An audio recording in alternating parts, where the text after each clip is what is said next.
우리가 계속 빌립보서를 통해서 빌립보 교회의 여러 가지 이야기를 우리가 함께 보기도 하고 거기에 우리가 은혜를 받습니다. 근데 빌립보가 속해 있는 그 지역이 마케도니아 지방입니다. 마케도니아 지방인데 거기에서 바울이 유럽에서 제일 먼저 세운 교회가 빌립보 교회인데 그때부터 지금까지 교회의 중요한 근간을 이루고 있는 사람들이 바로 여성입니다. 여성. 빌립보 교회도 제일 먼저 여성에 의해서 세워졌습니다.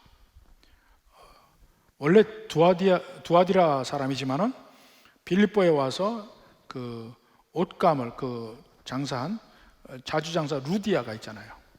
루디아를 통해서 또 그 집안이 큰 집안입니다. 그러니까 그 지방 식솔들이 다 예수님 믿고 교회가 됩니다. 또 바울에 의해서 예수님 믿게 된 간수 집안도 있고, 또 귀신이 들렸다가 귀신 쫓아냄을 당하고 나서 예수님 믿게 된 그 노예 소녀가 있고, 그래서 그 초대교회에도 여성들의 교회 안에서의 역할이 상당히 많았는데 그 이후로 10여 년이 지난 이후에 빌립보 교회에도 역시 여성으로서 정말 열심을 낸 사람들이 두 사람의 이름이 나옵니다.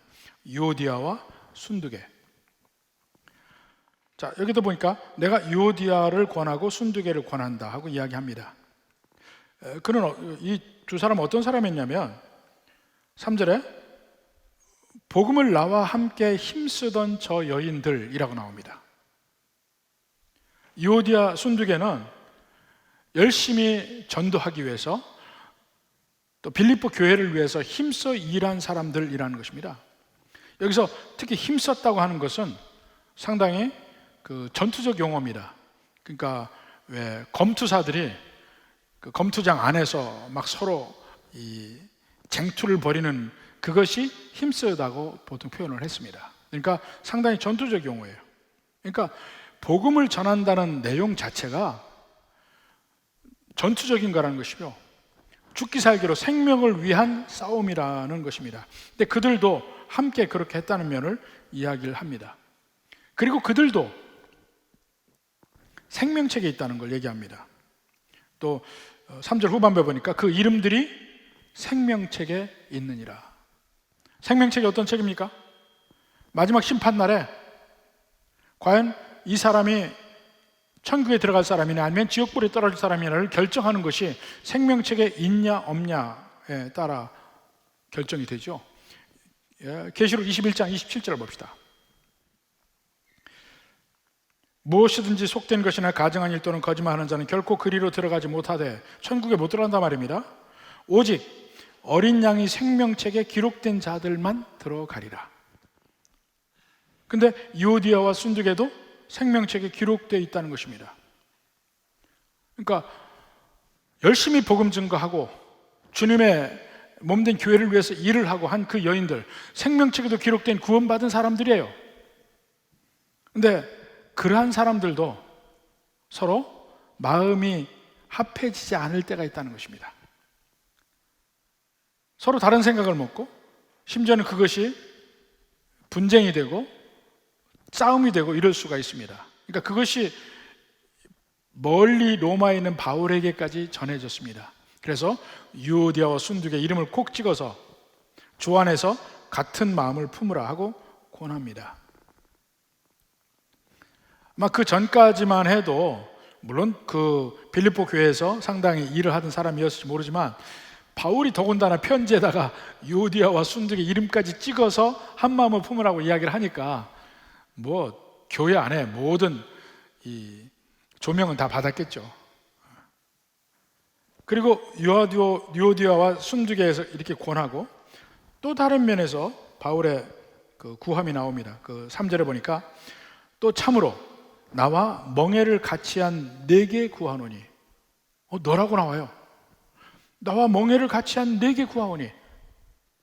이 너가 누군가 나오지 않습니다. 어디에 있지도 않아요.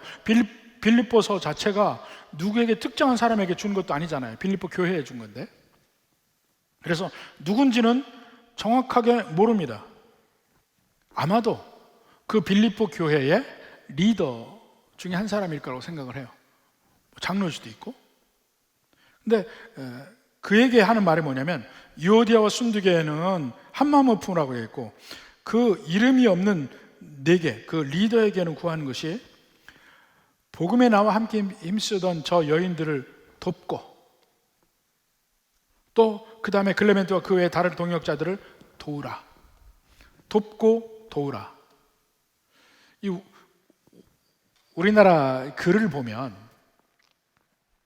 어떤 때는요, 이 영어보다 문장이 길을 때 우리나라 말이 이해가 안 될 때가 많아요.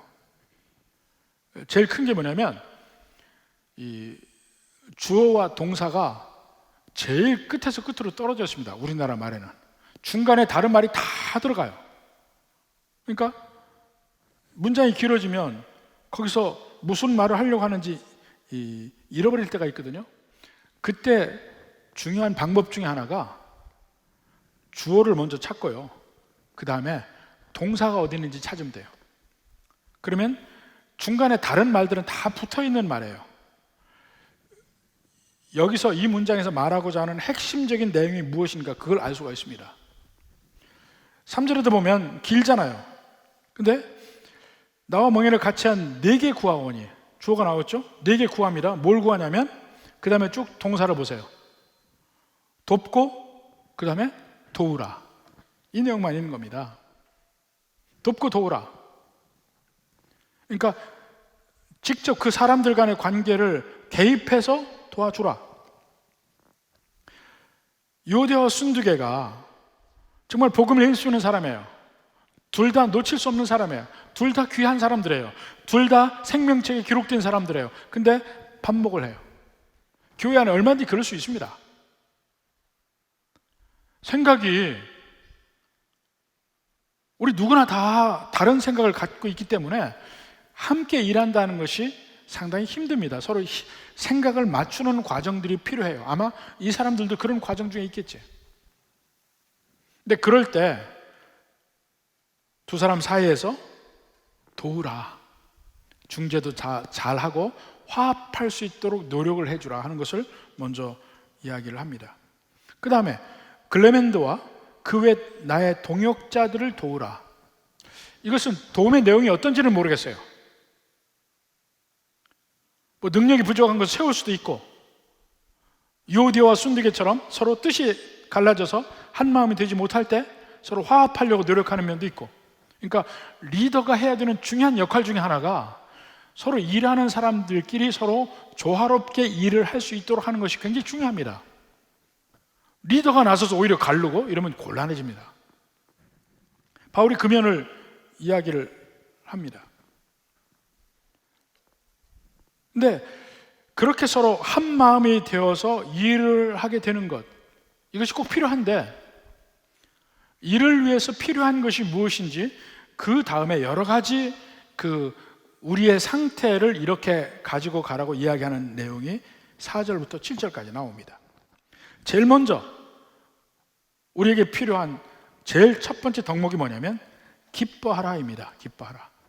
4절에 보니까 주 안에서 항상 기뻐하라. 내가 다시 말하노니 기뻐하라. 명령으로 주어져요, 기뻐하라는 말이. 여기뿐만 아니고 빌립보서에서는 3번에 걸쳐 이 말이 나옵니다. 빌립보서 2장 18절에 보면 이와 같이 너희도 기뻐하고 나와 함께 기뻐하라. 명령하죠. 3장 1절도 끝으로 나의 형제들아 주 안에서 기뻐하라. 기뻐하라는 말이 명령이 나와요. 그 뒤에 말도 사실은 우리의 마음의 상태의 마지막 결과물이 뭐냐면 항상 감정으로 나와요. 우리의 지정의가 있죠. 지정의가 있는 가운데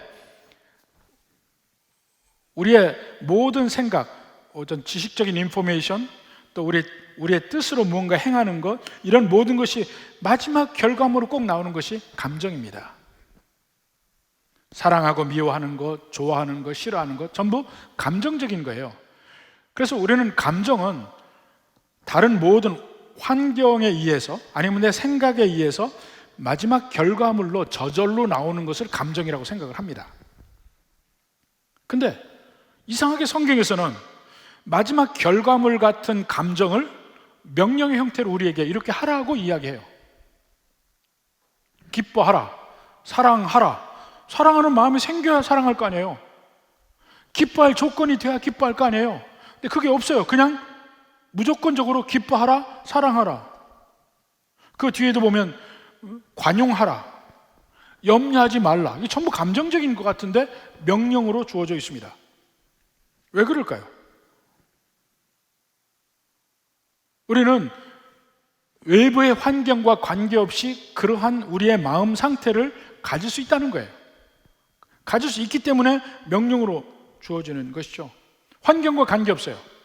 그래서 환경과 관계없이 주어지는 우리에게 있는 어떤 감정, 이 관계를 보면, 그래서 이것을 한마디로 정의해서 이야기하는 것이 그럼에도 불구하고 라는 말입니다.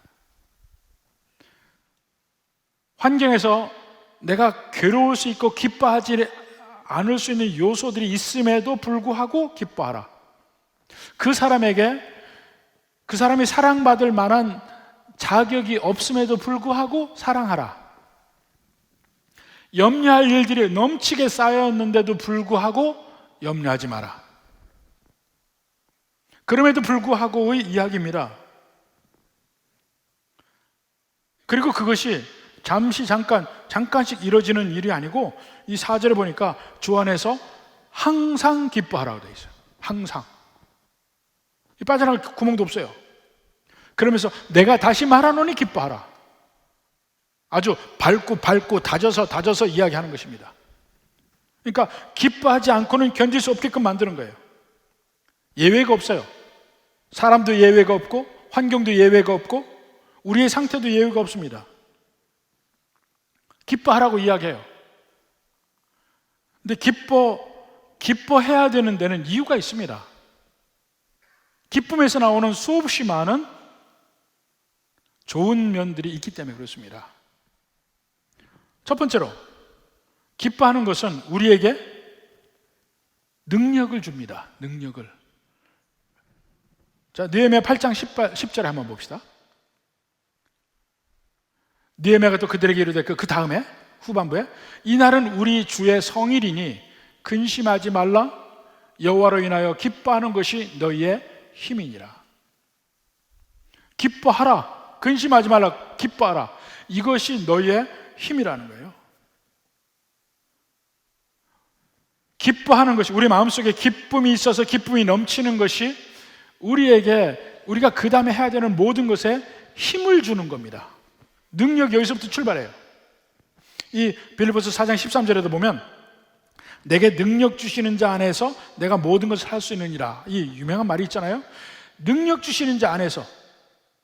이 능력이 외부적으로 내게 뭐 돈을 주고 내게 뭐 지위를 주고 뭐 이런 얘기가 아니고, 내 안에 무엇이든 감당할 수 있는 힘을 주시는 것이 주님이 능력 주시는 거예요. 근데 그 힘의 근원이 뭐냐면, 내가 기뻐할 때 그 기쁨이 내게 힘이 된다는 겁니다. 그리고 기뻐할 때 그 뒤에 7절에도 보면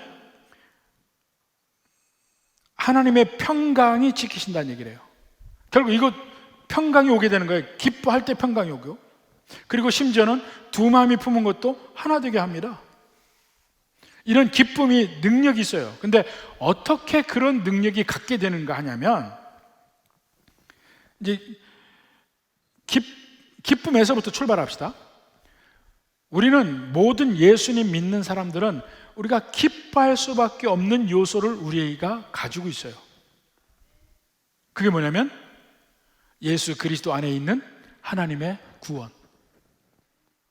우리의 모든 감정, 생각이 여기서부터 출발합니다.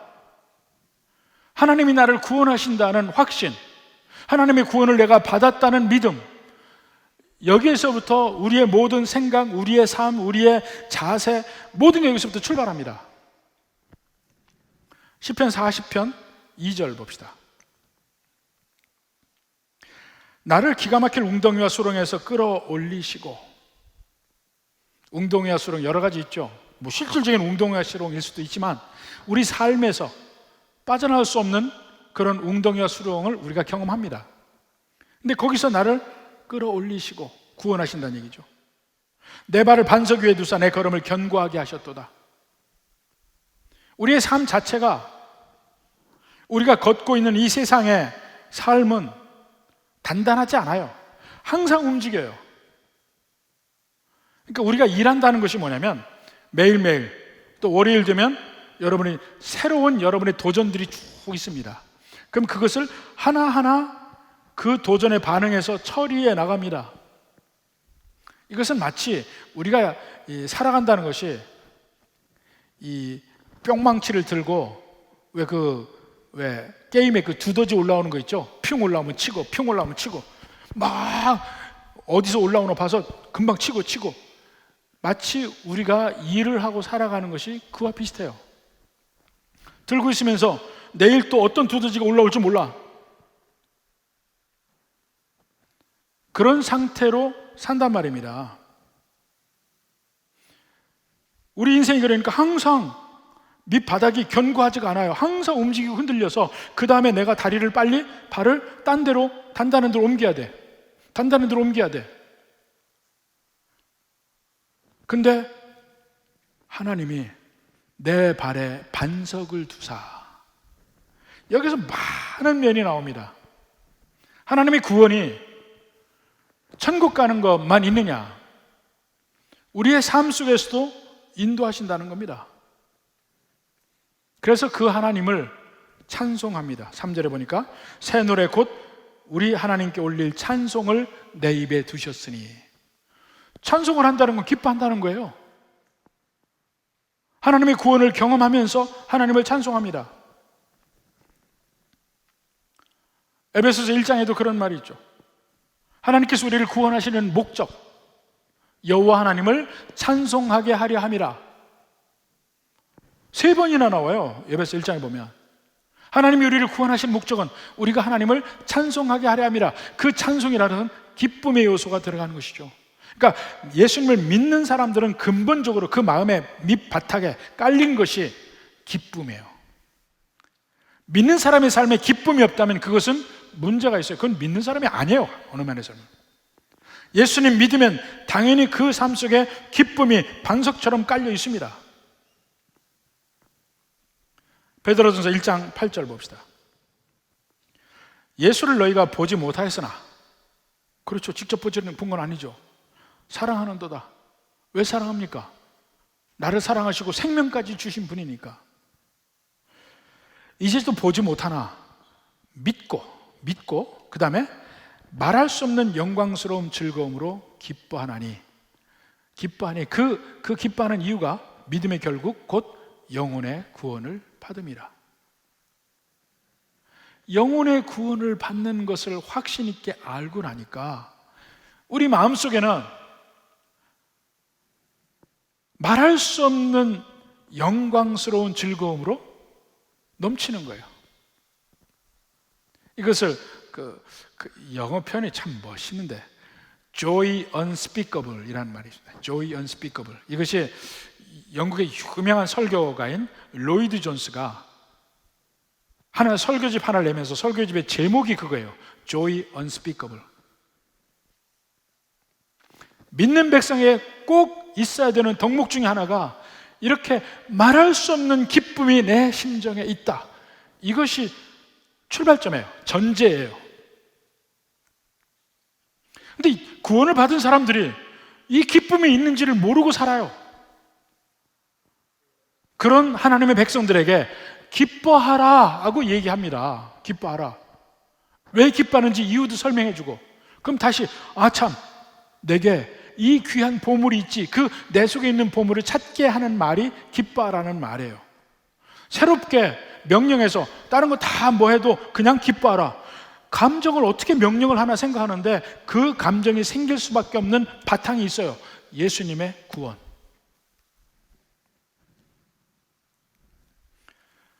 나를 구원하시는 그 하나님을 묵상하면 할수록, 하나님을 느끼면, 주님을 느끼면 느낄수록 내 속에 말할 수 없는 영광스러운 즐거움이 있다는 겁니다.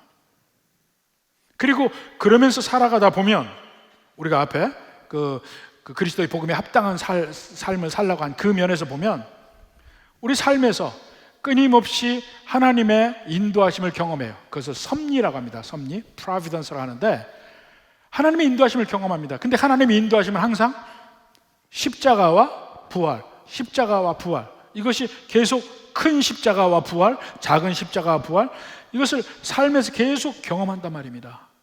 그때마다 하나님이 나와 함께 하심을 경험하고 하나님의 인도하심을 경험하고 점점점 내 마음속에 기쁨이 단단해지고 커지고 이렇게 되는 겁니다. 믿는 자의 삶이. 그러니까 이제는 외부적으로 환난이 내 주변을 둘러싸고 있어도 그 환난이 나를 어쩌지 못해요. 왜냐하면 이것은 영원한 것이 아니잖아요. 있다가 없어지는 거잖아. 우리에게는 이 세상 누구에게도 빼앗기지 않을 수 있는 하나님의 영광스러운 구원이 우리에게 있잖아요. 그것 때문에 우리가 말할 수 없는 기쁨을 갖게 된다는 것이죠. 그러니까 4장 1절 말이 비로소 말이 되는 겁니다. 4장 4절 말이. 주 안에서 항상 기뻐하라. 그렇지. 우리는 기뻐할 수밖에 없지. 제일 먼저 기뻐하라. 그 다음에 두 번째 명령이 뭐냐면 5절 앞부분, 너희 관용을 모든 사람에게 알게 하라. 이것은 이 관용, 다른 말로 하면 이 부드러움 또는 온유함이라고 말할 수 있습니다. 이것은 우리 내면적으로 기쁨이 충만할 때 그 충만한 기쁨이 다른 사람과의 관계 속에서 표현되는 것이 관용, 온유함으로 표현이 된단 말입니다. 이것은 원래 우리가 가지고 있던 품성이 아니에요. 예수님이 가지고 있던 품성입니다. 근데 우리가 예수님 믿을 때 우리에게 비로소 오게 되는 겁니다. 마태복음 11장 29절 봅시다. 나는 마음이 온유하고 겸손하니 나의 멍에를 메고 내게 배우라. 그리하면 너희 마음이 쉼을 얻는다. 이 앞에 무슨 말이 있습니까? 수고하고 무거운 짐진 자들아 다 내게로 오라. 이 말이 있습니다. 다 내게로 오라. 내게 와서 쉬라는 건데 나는 마음이 온유하고 겸손하니 나의 멍에를 메라. 예수님의 멍에를 메야 비로소 쉼을 얻어요. 근데 그 멍에는 어떤 멍에냐? 온유와 겸손의 멍에입니다. 예수님의 온유와 겸손의 멍에를 메야 비로소 마음의 쉼을 얻게 되는 것입니다. 근데 그게 뭐냐고요? 온유함이. 온유함을 한마디로 얘기하면 내 자신의 권리를 너무 꽉 붙잡지 않는 거예요. 내 자신의 권리를, 내 권한, 내 거를 너무 꽉 붙잡지 않는 거야. 보통 때는 어떤 사람이 내 삶을 침해하고 나를 괴롭게 하고 내 것을 가져갈 때 화가 나고 그것을 안 뺏기려고 하잖아요. 그런데 어떤 때는 너무 내가 기쁘고 즐거운 일이 있어. 내 마음에 기쁨이 넘쳐. 그러면 똑같은 행동을 해도 그래 가져가. 이게 관용이에요. 이 관용은 내가 기쁘면 쉽게 나타나요. 관계에서, 인간관계에서 내게 손해를 입히고 나를 괴롭게 하는 사람, 이런 사람들에 대해서 좀 더 참을 수 있게 되는 것이 관용입니다.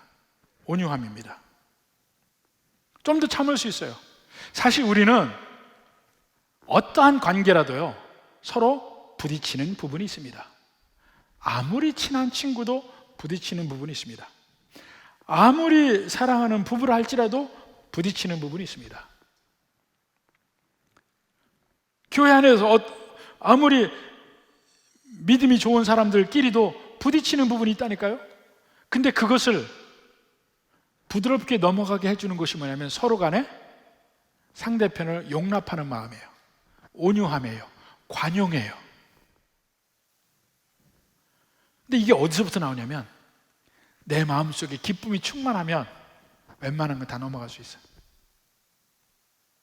내 마음속에 그런 게 없으니까 이게 나를 뭘로 알고 이렇게 되는 겁니다. 여기 앞에 나오는 유오디아와 순두개의 불협화음도 그런 거예요. 다시 한번 우리가 복음을 느끼고 예수님의 사랑을 느끼고 내 안에 기쁨이 다시 충만하다면 아량을 베풀 수 있어요. 상대편에 양보도 할 수 있고, 오히려 이렇게 기쁨이 충만한 사람이 다른 사람의 아픔을 보듬어 줄 수 있고, 그 사람에게 가면 따뜻함을 느낀다니까요. 괴로운 사람도 모이고 아픈 사람도 모이고.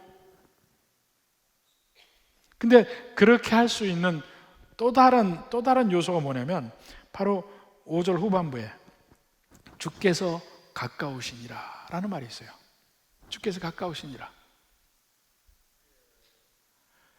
주께서 가까우시다는 것만 우리가 인식하고 있으면 보다 더 다른 사람을 용납하는 게 쉬워져요. 이게 주께서 가까우시니라 이 말이 이중적 의미가 있습니다. 시간적 의미가 있고 공간적 의미가 있어요.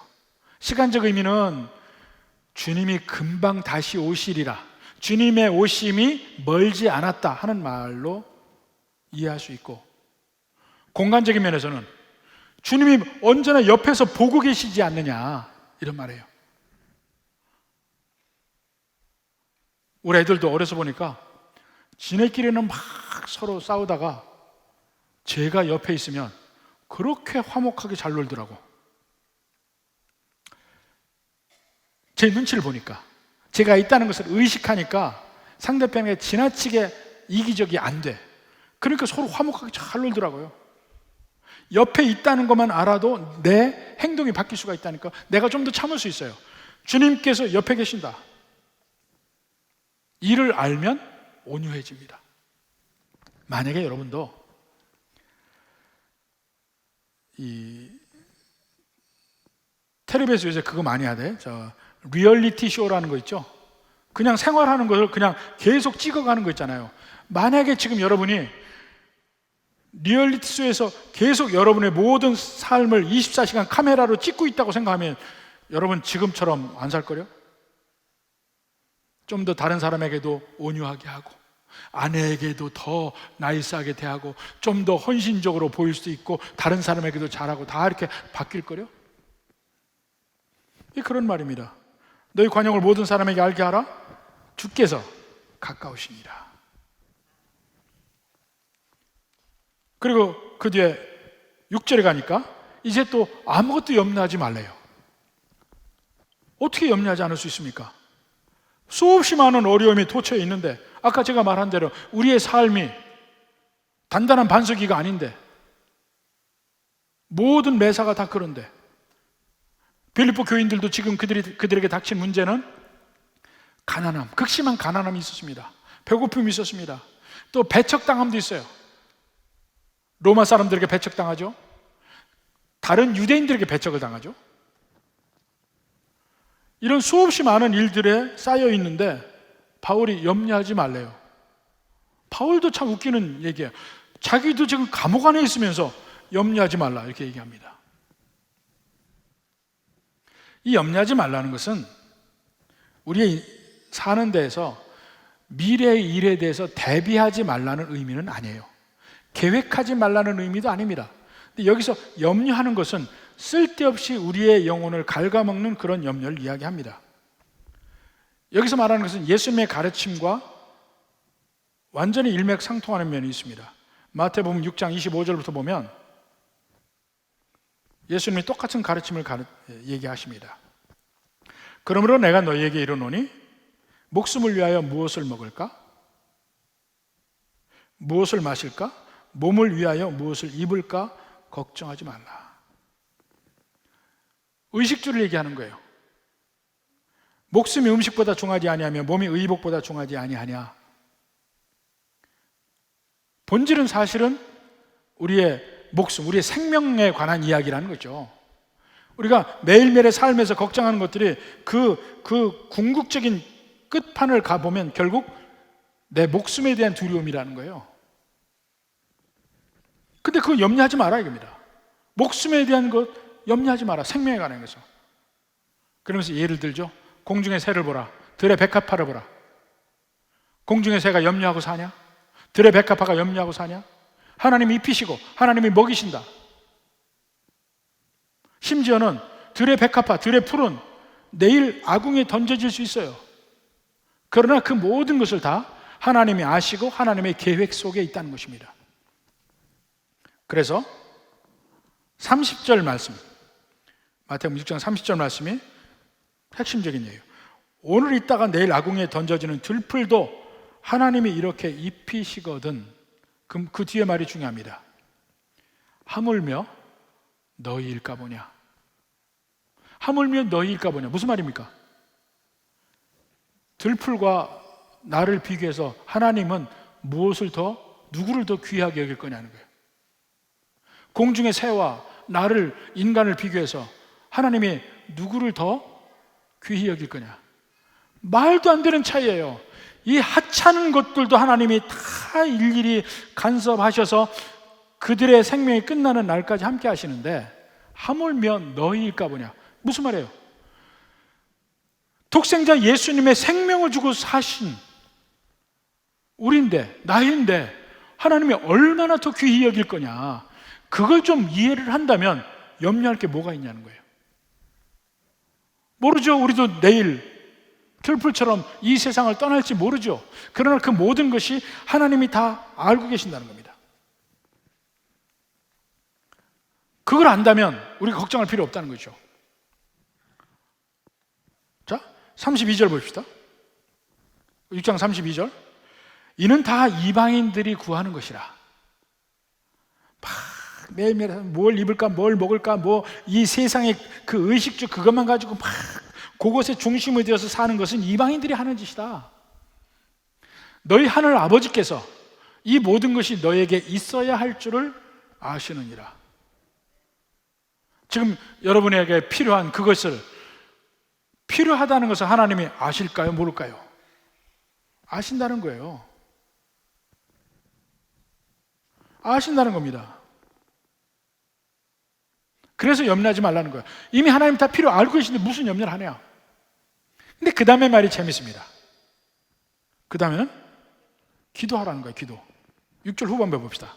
다만, 거기서부터 오늘 본문에 다만 모든 일에 기도와 간구로 너희 구할 것을 감사함으로 하나님께 아뢰라. 하나님께 아뢰라 하는데 먼저 감사함으로 아뢰래요. 감사함으로. 이방인은 감사를 모릅니다. 하나님 믿지 않는 사람은 감사를 모릅니다. 로마서 1장 21절, 가장 근본적인 죄의 내용의 출발점이 이겁니다. 로마서 1장 21절, 하나님을 알되 하나님을 영화롭게도 아니하며 감사하지도 아니하고. 하나님을 모르는 사람은 하나님께 감사하지 않습니다. 근데 하나님을 믿는 백성들은 또 하나의 특징이 감사하는 거예요. 골로새서 3장 17절 봅시다. 무엇을 하든지 말이나 일이나 다 주 예수 이름으로 하고 그를 힘입어 하나님 아버지께 감사하라. 감사하라. 근데 오늘 본문은 뭡니까? 감사함으로 아뢰라. 감사함으로 아뢰라. 아니 조금 아까 마태복음 6장 볼 때 뭐라 했습니까? 우리의 의식주 모든 것, 필요한 것 하나님이 아신다고 그랬어요. 내게 필요한 걸 하나님이 아신다고 그랬어요. 하나님이 아시면 주시면 되지 왜 아뢰라고 그럴까요? 왜 하나님께 간구하라고 그럴까요? 우리가 하나님께 구한다는 것은 왜 하나님께서 우리 보고 구하라고 하냐면 우리에게 필요한 것은 우리에게 염려를 줍니다. 이것을 어떻게 필요를 채울 것인가 염려를 갖게 돼요. 근데 하나님께 아뢰면 내게 있는 이 염려를 하나님께 내려놓는 역할을 합니다. 하나님이 모르셔서 알게 하라는 얘기가 아니에요. 하나님께 구하는 거예요. 하나님 나 이거 필요합니다. 이거예요. 이겁니다. 다 하나님께 짐을 내려놓는 거예요. 그 다음에 하나님 아시니까 정말 정작 내게 필요한 건 하나님이 다 주시리라. 필요하지 않은 것은 안 주시리라. 하나님의 섭리를 그 다음에 믿는 겁니다. 근데 그냥 아뢰는 것이 아니고, 그냥 하나님께 간구만 하는 것이 아니고 감사함으로 아뢰래요. 감사함으로. 우리 기도가 그저 우리가 하나님께 바라는 것을 간절히 구하는 그 간구가 우리 기도의 핵심적인 부분이 아닙니다. 우리가 하나님을 만나고 하나님께 기도할 때 가장 핵심적인 부분이 하나님을 찬양하고 하나님께 감사하는 겁니다. 자, 그래서 우리가 이 기도할 때 쭉 얘기하잖아요. 하나님 아버지 감사합니다 이렇게 쭉 얘기하는 거 있잖아요. 그러니까 기도를 하면서 제일 먼저 우리가 하나님 앞에 해야 될 것은 뭐냐면 감사예요.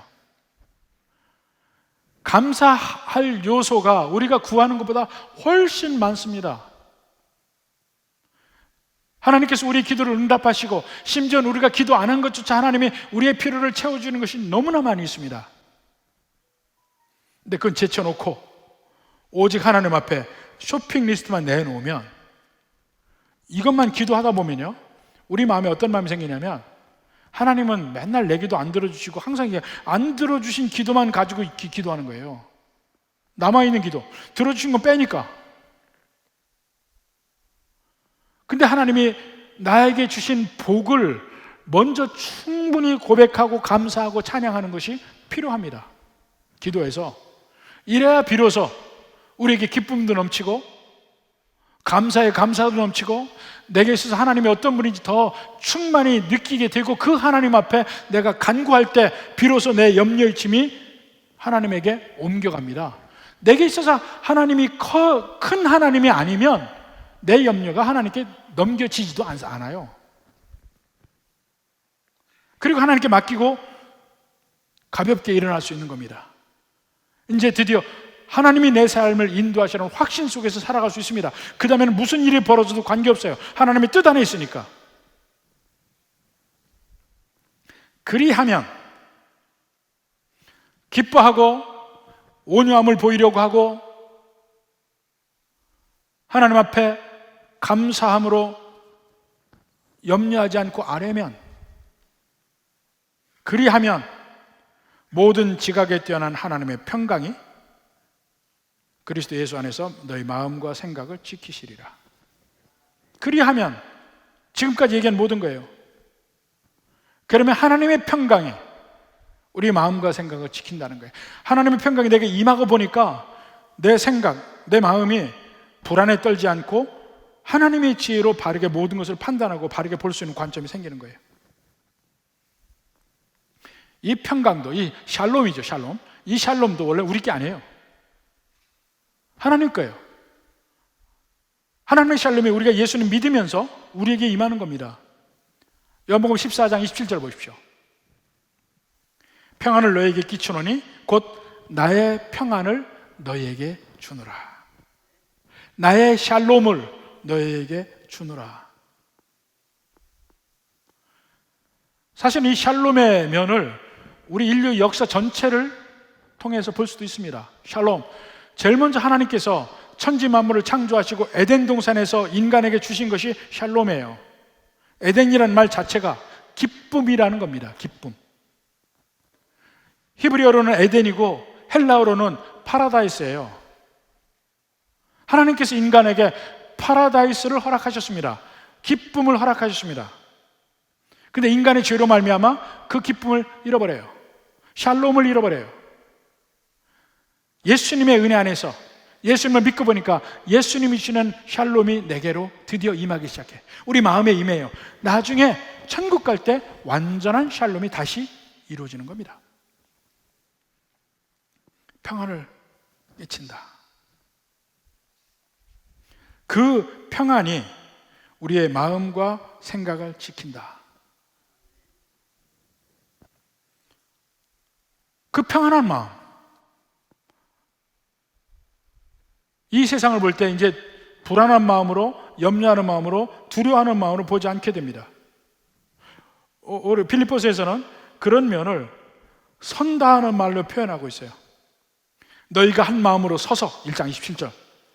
또 주 안에 서라 4장 1절. 이 standing firm이란 말인데 이 선다는 말이 의미가 있어요. 막 옆에서 나를 막 넘어뜨리려고 그래. 마귀가 환난으로 유혹으로 나를 막 넘어뜨리려고 하는데 나는 거기에 전혀 넘어지지 않고 든든히 서 있는 거예요. 견디는 것이죠. 이겨내는 것이죠. 승리하는 것이죠. 또 쓴다는 면에 또 다른 면이 있습니다. 전쟁을 하잖아요.